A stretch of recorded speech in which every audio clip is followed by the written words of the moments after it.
But now we have some more cases. Since it's been more stressful lately, Roberta has had trouble sleeping, especially before tests. Andy's tense, wants to unwind before starting his homework, but he only has 5 or 10 minutes free. What is he going to do? Fred was woken up by a neighbor and is having trouble getting back to sleep. Sandy has gotten the habit of drinking to unwind, but it's interfering with her homework, drinking a little too much. She'd like another way to unwind. What are other ways you have a little bit more time? What is one way that you can go ahead and relax? And here we're going to talk about meditation. When you have 5 minutes free, 10 minutes free, and then we're going to do a brief little meditation, maybe 5 or 10 minutes, and we're going to talk about how you can do it on your own, and what are the different purposes of meditation. So to start off with, I'm going to start really easy because you've already done the first skill. The first skill, I think you know this skill pretty well. You've been doing it most of your life. It's called breathing. Okay? Anybody have a problem with that? Y'all can do that. So we're just going to focus on one breath at a time. And I want you to close your eyes so you can fully focus on this one breath. Close your eyes. You can put your hand over your abdomen if you want to first get used to the diaphragmatic breathing, or you don't have to.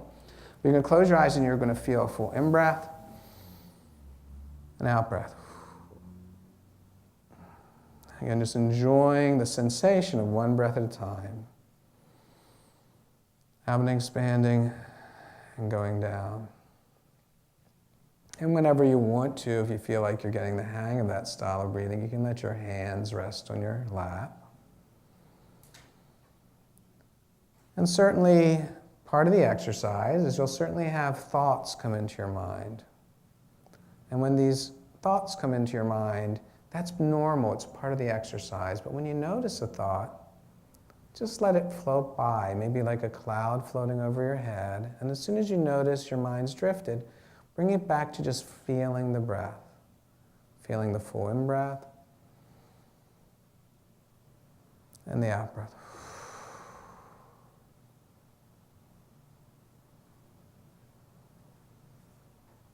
You may have some body sensations. And if you do, just for now, for this moment, see if it's okay to allow the body sensations to be there. Don't push them away. Allow it to fully be there, and just for now. If you have a tense area, just soften around it. If you notice any sounds, you can let those sounds be a signal for you to go and get more and deeply relaxed.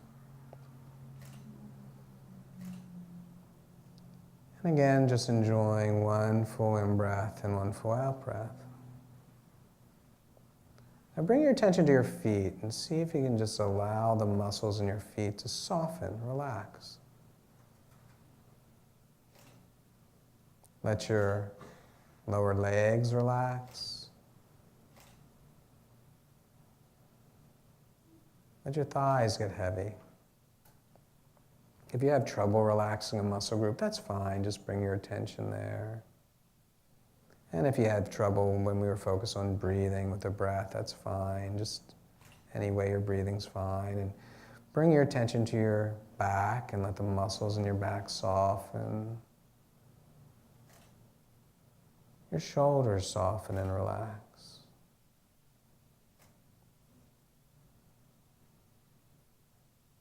Your arms get very heavy and relaxed. Hands soften. Relax your neck. And your jaw. And your face, even the little muscles between your eyes, let them relax. And feel your whole body soft and relaxed. Maybe your whole body in the process of breathing, just feeling your body breathe. Feel your body in the whole in-breath, the whole out-breath. And just feel that for a little bit. Your mind wanders, bring it back to the body.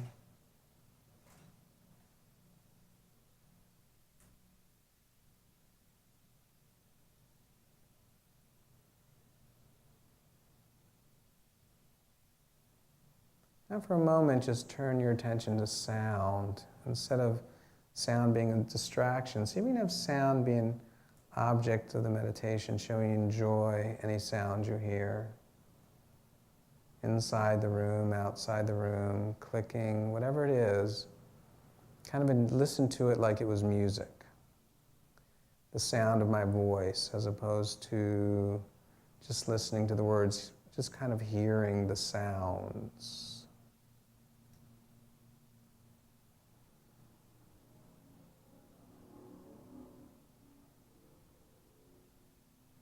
Kind of hearing the music of the mundane.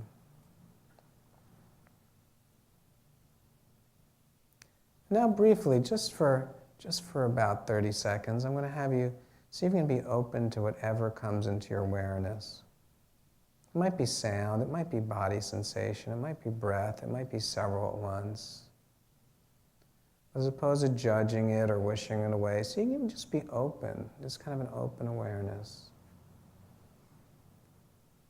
Just not judging it, just letting thoughts go and hearing, feeling, breathing. Just being okay with how things are right now, right this moment.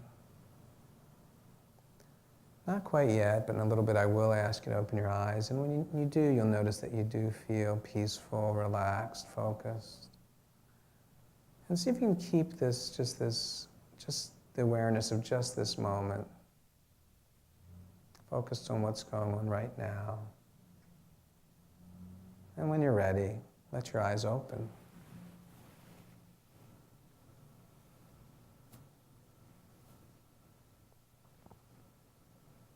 How you guys doing? Relaxed? Maybe you feel a little bit more here, a little more present, you know?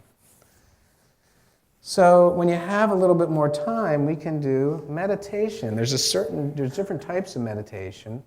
One type is a more concentration meditation. For instance, you might focus on your breath and just feel the in-breath and the out-breath and keep returning your attention there, not giving yourself a hard time.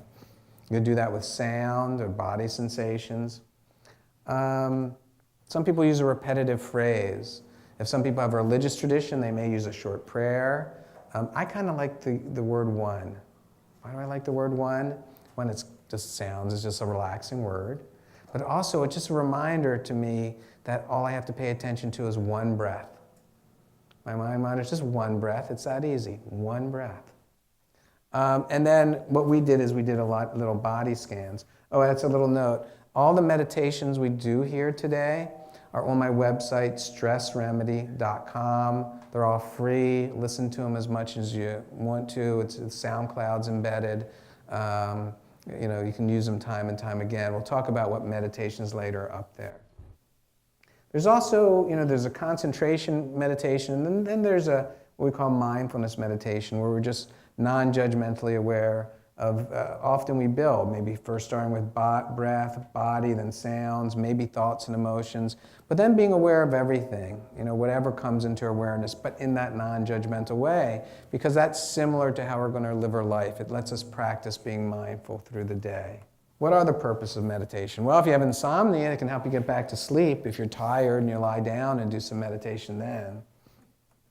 If you want to wake up, it can help you wake up in the morning. You might sit up straight as opposed to lying down, and it can have you be more aware, more awake, more present. If you want to have a deeper relaxation and you have 10 minutes free, as opposed to grabbing that drink, you can do a short little meditation. That can be helpful. And finally, maybe the most important thing is this mindfulness helps you practice building the skills you're going to be able to use on a day-to-day basis. So just this, if you spend 10 minutes on a regular basis, just focusing and bringing yourself back to the present moment, this present breath, for instance, then you're in the midst of your hard day at school, and you're tempted to think, oh, this is awful, why? And then, you've practiced doing it.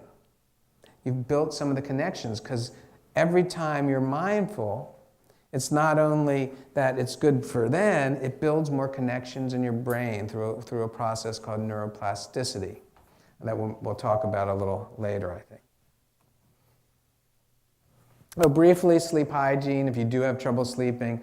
If you have trouble sleeping, the temptation is to say, you know what, I am, oh no, I'm trouble sleeping, I'm going to feel awful today, I'm not going to do well in my tests, I'm not going to do well in my sports, if I can't get to sleep, it's going to be terrible, I'll die from lack of sleep, it just goes on and on. And instead of that, if you can just say, wow, somebody woke me up in the middle of the night, maybe I shouldn't have woken up, I'm awake now, what a perfect time to meditate. As opposed to complaining. And then, it's dark, it's quiet, and you know what? Sometimes, I can't find time to meditate easily during the day. Perfect time. And as opposed to complaining and worrying about things, you just focus on that very next breath, you're much more likely to fall back asleep. One thing you don't want to do is try too hard to go back to sleep. And obviously, avoid caffeine late at nights, avoid heavy meals right before bed. Don't do a lot of homework in your bed. I guess if you're in a dorm and it's one room, I guess you might not have a choice.